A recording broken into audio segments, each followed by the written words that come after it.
Hello દોસ્તો, good evening, જય શ્રી કૃષ્ણ, જય મહાદેવ. મિત્રો, આપણે આજે જીરું જે આવે છે એ જીરુંનો આપણે કઈ રીતે ફાયદાકારક છે, વધુ માત્રામાં લેવાથી શું નુકસાની થાય છે, આ બધું આપણે આજે તમને રજૂ કરીએ છીએ. મિત્રો, આ જીરું સાફ કરેલું અને ચોખ્ખું છે અને આપણે એકદમ ચેક કરીને જ આપણે વાપરીએ છીએ. અને કોઈ પણ પ્રકારનું આમાં બજારમાંથી ખરીદીને પછી કસ્તર પણ ન રહે એ રીતે સાફ સફાઈ કરી અને પછી જ આપણે એનો ઉપયોગ કરીએ છીએ. મિત્રો, આ જીરું જે છે એને આપણે 1 ચમચી લેવાનું છે. ફક્ત 1 ચમચી આપણે આખી ભરી અને આપણે તપેલીમાં નાખીએ છીએ. આ રીતે આપણે જીરું લઈ અને આની અંદર 1 ગ્લાસ પાણી નાખીએ છીએ. આને આપણે ઉકાળવાનું છે.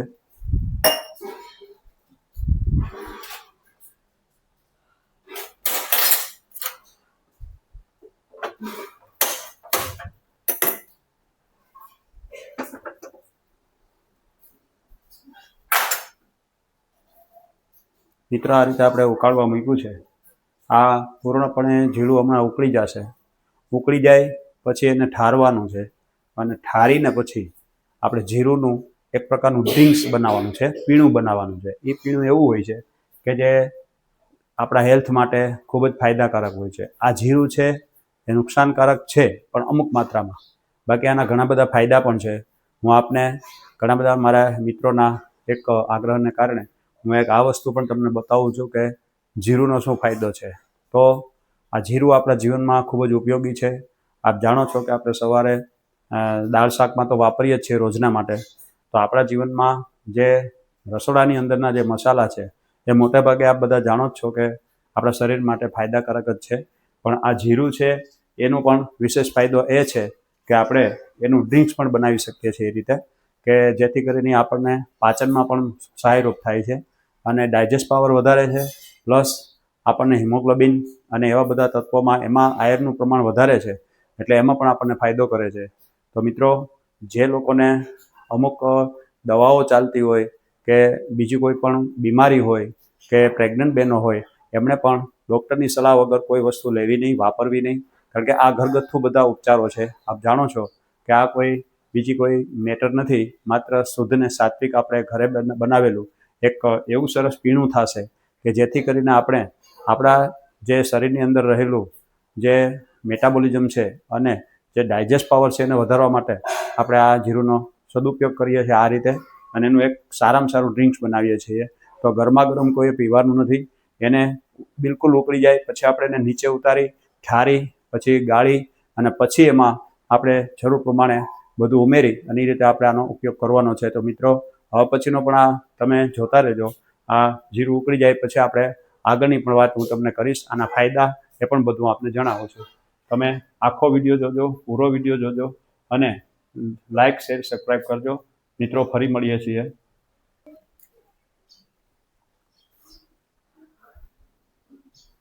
મિત્રો, હવે આપણે આ જીરું ઉકળી ગયું છે, એમાં ઉકાળે આવી ગયું છે એકદમ, આપ જોઈ શકો છો. તો હવે એને આપણે બ્રાઉન થઈ ગયું છે પાણી એનું, એટલે ઉતારી લેશું અને આને ઠરવા મૂકી દઈશું. આ પૂરેપૂરું ઠરી જાય પછી જ આનો ઉપયોગ કરવાનો છે મિત્રો. ત્યાં સુધી આનો ઉપયોગ કરવાનો નથી. એટલે અત્યારે એને ઠરવા માટે આપણે નીચે ઉતારી લીધું છે. ફરી આપણે ફરીવાર ડ્રિંક્સ બનાવવા માટે આપણે ફરીવાર તમને હું બતાવું છું. તમે હા મિત્રો, તો આ જે જીરું આપણે જે અત્યારે ઠારવા મૂક્યું છે એના ફાયદા એ છે કે ગેસ અને પેટની ફૂલાવાની બાબતમાં રાહત આપે છે મિત્રો. પાચન શક્તિ મજબૂત કરે છે. ખાસ કરીને ગેસ ટ્રબલ માટે તો આ બહુ જરૂરી જ છે જીરુંનું પાણી અથવા તો જીરું. અપચો અને અજીર્ણમાં પણ રાહત આપે છે. ભૂખ પણ બહુ સારી લાગે છે મિત્રો. અને શરીરમાં રહેલા એન્ટીઓક્સિડન્ટ્સ ફ્રી રેડિકલના કારણે કોષોને નુકસાન થતું બચાવે. મિત્રો, વાત કફને સંતુલનમાં રાખે છે. આયર્નનું પ્રમાણ વધારે હોવાથી હિમોગ્લોબિન જાળવવામાં પણ મદદરૂપ થાય છે મિત્રો. અને આંતરડાની મજબૂતી રાખવા સહાય કરે છે. છાશમાં પણ શેકેલું જીરું પાવડર નાખવાથી પાચન સુધરે છે. ઘણી જગ્યાએ છાશમાં આપણે આ જીરું નાખતા જોઈએ છીએ અને પાચનમાં એન્ઝાઇમ્સને સક્રિય કરવામાં પણ મદદ કરે છે. એટલે જીરું ફાયદાકારક છે. જીરાનું પાણી પીવાથી શરીરને હળવી તાજગી પણ અનુભવાય છે. ભોજનને વધુ સુપાચ્ય બનાવે છે અને રોગપ્રતિકારક શક્તિને મજબૂત કરવા પોષક તત્વો વધારે છે. બ્લડ શુગરને નિયંત્રણમાં રાખવામાં પણ આ જીરું મદદરૂપ થાય છે. મિત્રો, શરીરની હળવી બળતરાને ઓછી કરે છે અને શાંત કરે છે. કોલેસ્ટેરોલને સુધારવામાં પણ આ સહાયક બને છે જીરું. પાચન આરોગ્યને ટેકો આપતું જીરું મર્યાદિત માત્રામાં લેવું એ પણ જરૂરી છે. સંતુલિત આહાર અને વજનનું નિયંત્રણ કરી શકે છે અને દાળ, શાક અને કઢીમાં તેનો નિયમિત આપણે ઉપયોગ કરીએ છીએ, જે આરોગ્યને જાળવે છે. ભોજનમાં થોડી સુગંધ પણ લાવે છે અને મોઢાનો સ્વાદ સુધારે છે. તો મિત્રો, આ વધુ પ્રમાણમાં જીરું ન લેવું એ પણ એક આપણી ખાસ બાબત છે. મિત્રો, ગંભીર બીમારીમાં અને પ્રેગ્નન્ટ બહેનોએ ડૉક્ટર શ્રી કે આયુર્વેદિક વૈદ્ય સાહેબની સલાહ વગર આ જીરુંનો ઉપયોગ કરવો નહીં. મિત્રો, 1 ગ્લાસ પાણી 1 ચમચી જીરું ઉકાળીને ઠંડુ પડે પછી જ પીવું. તેમાં પાચન માટે કાળું નિમક એટલે કે સંચળ અને સ્વાદ મુજબ થોડું લીંબુ નીચોવવું અને એમાં દળેલી ખાંડ પણ મિશ્રિત કરી શકાય જરૂર પ્રમાણમાં. જીરું દિવસમાં 1 થી 2 નાની ચમચી જેટલું જ લેવું. વધુ પ્રમાણમાં લેવાથી પેટમાં બળતરા થઈ શકે છે. મિત્રો, આ એક આયુર્વેદિક ઉપચાર છે અને આ ઘરગથ્થુ ઉપચાર છે. લો બીપી, લો બ્લડ પ્રેશરની દવા લેતા હોય તેણે ડૉક્ટરની સલાહ લઈને જ જીરું લેવું. પેશન્ટને બ્લડ શુગર અને પ્રેશર ઘટાડી શકે છે. કોઈપણ પ્રકારના ઓપરેશન પહેલાં 2 અઠવાડિયા પહેલાં જીરું સેવન કરવું એ જોખમી છે. બ્લડ શુગરને અસર કરે છે. દહીં કે છાશમાં જીરું નાખી અને આપણે વાપરી શકીએ છીએ. 1 ગ્લાસ પાણીમાં જીરું પાવડર, ખાંડ, અડધા લીંબુનો રસ અને મિક્સ કરીને સ્વાદિષ્ટ ડ્રિંક બનાવી શકીએ છીએ. અને બાળકોથી લઈને વૃદ્ધો સુધી મિત્રો બધાને આપણે આ ડ્રિંક્સ પાઈ શકીએ છીએ. આની કોઈ બીજી સાઈડ ઇફેક્ટ થતી નથી.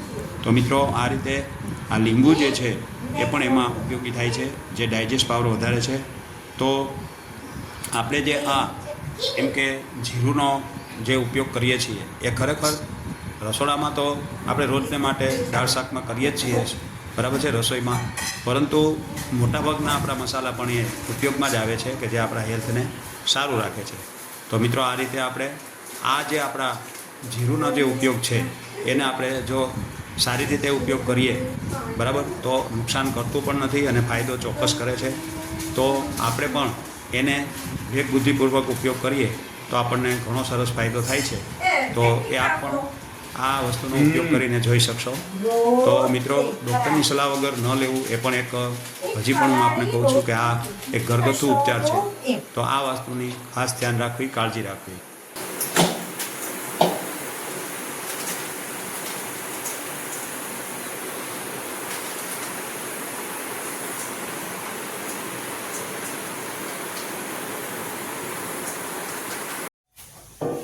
મિત્રો, હવે આપણે આ પાણી ઠરી ગયું છે. આને આપણે હવે ગાળી લઈએ છીએ.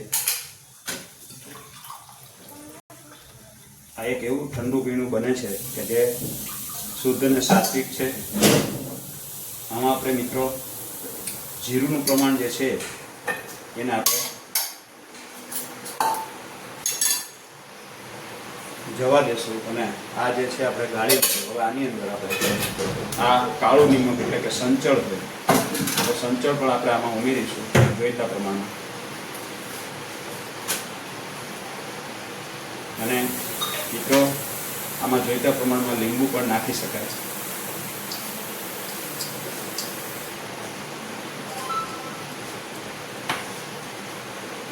આપણે થોડું લીંબુ નાખીએ છીએ, સુધારીને રાખ્યું હતું.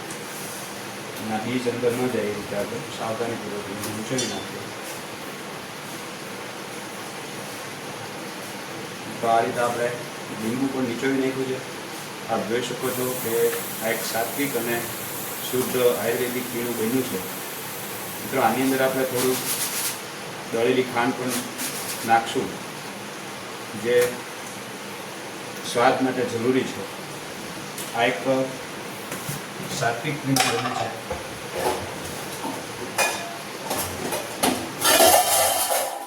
આની અંદર બરફ પણ નાખી શકાય જો માફક હોય તો. તો આ એક સરસ મજાનું સાત્વિક પીણું બની ગયું છે મિત્રો. એસિડિટી માટે આ વસ્તુ બહુ અક્ષીર છે.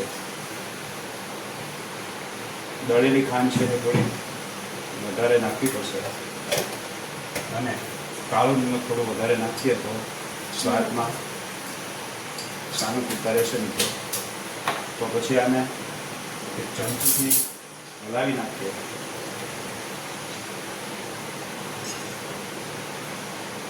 ચમચીથી હલાવી નાખીએ અને આમાં બરફના પીસ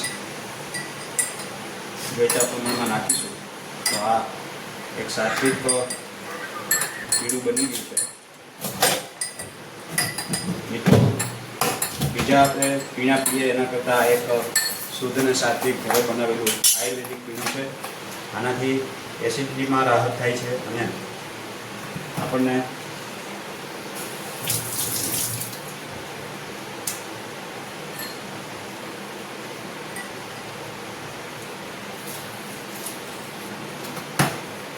બીજી કોઈ શરીરની સાઈડ ઇફેક્ટ થતી નથી. આપણે પહેલેથી જ વાત કરી છે કે મિત્રો આનો વધુ પડતો ઉપયોગ કરવો નહીં, એ રીતે આપણે જોઈને જ આપણે કર્યું છે. તો આ આપણે આજે રસોડાની જે વસ્તુ છે એ જીરુંનો સદુપયોગ કેવી રીતે કરવો કે જે ખૂબ જ અસરકારક છે. હજુ પણ કહું છું, આ ઘરગથ્થુ ઉપચાર છે મિત્રો. તો તમને આ કોઈ પણ વસ્તુ આપણે આયુર્વેદની પણ હોય તો પણ ડૉક્ટરની સલાહ વગર લેવી નહીં. આ ઘરગથ્થુ ઉપચાર છે, આ કોઈ નુકસાન કરવી વસ્તુ નથી. પણ જેને આપણે વાત થઈ એ પ્રમાણે ડાયાબિટીસના પેશન્ટ હોય કે લોબતીવાળા હોય કે એવા કોઈ પણ હોય એને ડૉક્ટરની સલાહ વગર કે જેને સારવાર ચાલુ હોય કે દવાઓ ચાલુ હોય એમને પણ ડૉક્ટર સાહેબની સલાહ વગર કોઈ પણ વસ્તુ લેવી નહીં, એટલો મારો ખાસ વિનંતી છે. મિત્રો આ વિડીયો તમને ગમ્યો હોય તો તમે આખો પૂરો વિડીયો જોઈ અને લાઇક શેર સબસ્ક્રાઈબ કરજો અને તમારા મિત્ર વર્તુળમાં પણ આ વિડીયો મોકલજો. આ ઘણાને લાભકારક થશે. તો મિત્રો હવે પછી પણ આપને જો જરૂર હોય તો હું આયુર્વેદને લગતું કાંઈ પણ જરૂર હશે તો હું ફરીવાર રજૂ કરીશ. તો ફરીવાર આપણે મળીએ બીજા વિડીયોમાં. ત્યાં સુધી જગદીશ ભટ્ટના જય શ્રી કૃષ્ણ, જય મહાદેવ.